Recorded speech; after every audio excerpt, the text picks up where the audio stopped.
This is going to be a comprehensive guide to give you everything you need to know about the fourth boss fight of the Sunken Temple, Dreamscythe and Weaver, and how to easily beat them. After beating the 6 Atal'Hakkar defenders and making your way to the edge of the room so you can heal and buff up before the pull, you can enter the central circle to begin the fight. Once you step into the center of the room, the 2 dragons will fly down from their perches, beginning the fight after a brief period where they aren't attackable.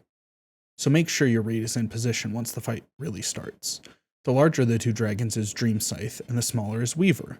This will be important come phase 3, when you will need to easily recognize which is which at a quick glance. When the fight first begins, Dreamscythe will cause caustic overflow while he flies down.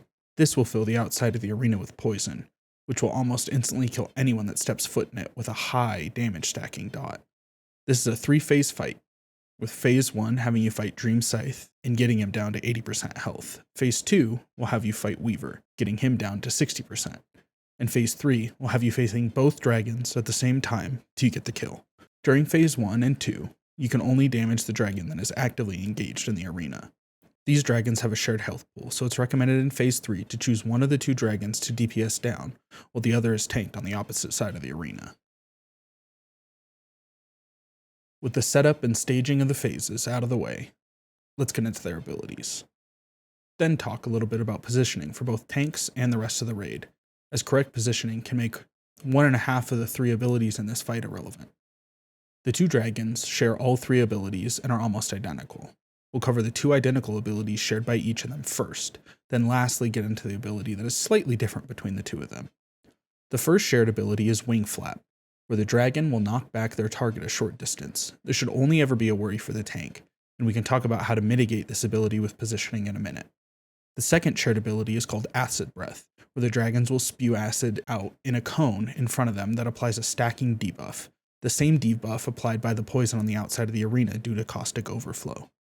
When the stacks get to 2 or 3, you're going to want the off tank to taunt, allowing the main tank to lose their stacks, as this debuff at high stacks can be very deadly. Allowing a tank's stacks to get too high is an easy way to wipe. This gets difficult in phase 3 when you have to deal with both dragons simultaneously. There are a few options here, the easiest being having a 3rd off tank that can DPS for the first 2 phases and help take each dragon when the 2 main tank stacks get too high in phase 3. The other option is to have tanks that can remove the stacks themselves, like a paladin, with Divine Shield that can bubble the stacks off of themselves in phase 3 when their stacks get too high. The issue with this is they can only do this once, so unless you can burn the last 60% quick enough, you may still run into trouble. Their final ability is Wing Buffet, which Dreamscythe has on a 2-second cast timer and Weaver has on a 3.5-second cast timer with delayed Wing Buffet.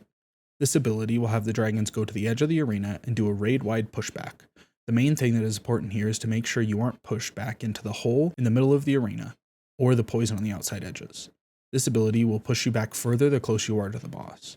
In the last phase, both dragons will start casting Wing Buffet simultaneously, one after the other, so you'll have a 1.5-second delay between each pushback, with Dreamscythe's pushback always happening first, so you have to position yourself accordingly. I found that standing next to the hole, either to the right or left from your perspective when looking at the boss at the edge of the arena, and facing the boss so you can see where each is compared to the hole, is generally a safe way to go about not ending up in either the hole or the poison. Let's talk a little about positioning in this fight. You want to tank the dragons close to the outside of the arena, but you'll need them face them either to the left or the right, so that if you get knocked back, you won't be sent into the poison.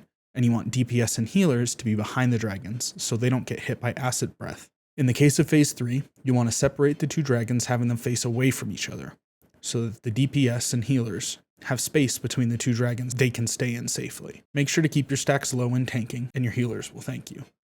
If you can do this, and no one dies to buff it by landing in either the hole or the poison, you'll be 4 out of 8 in no time.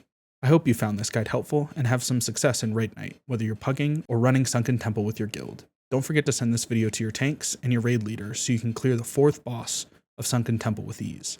A like and a follow help out the channel a ton, and I'll be streaming more phase 3 content over on my Twitch channel at twitch.tv/thatsdylan.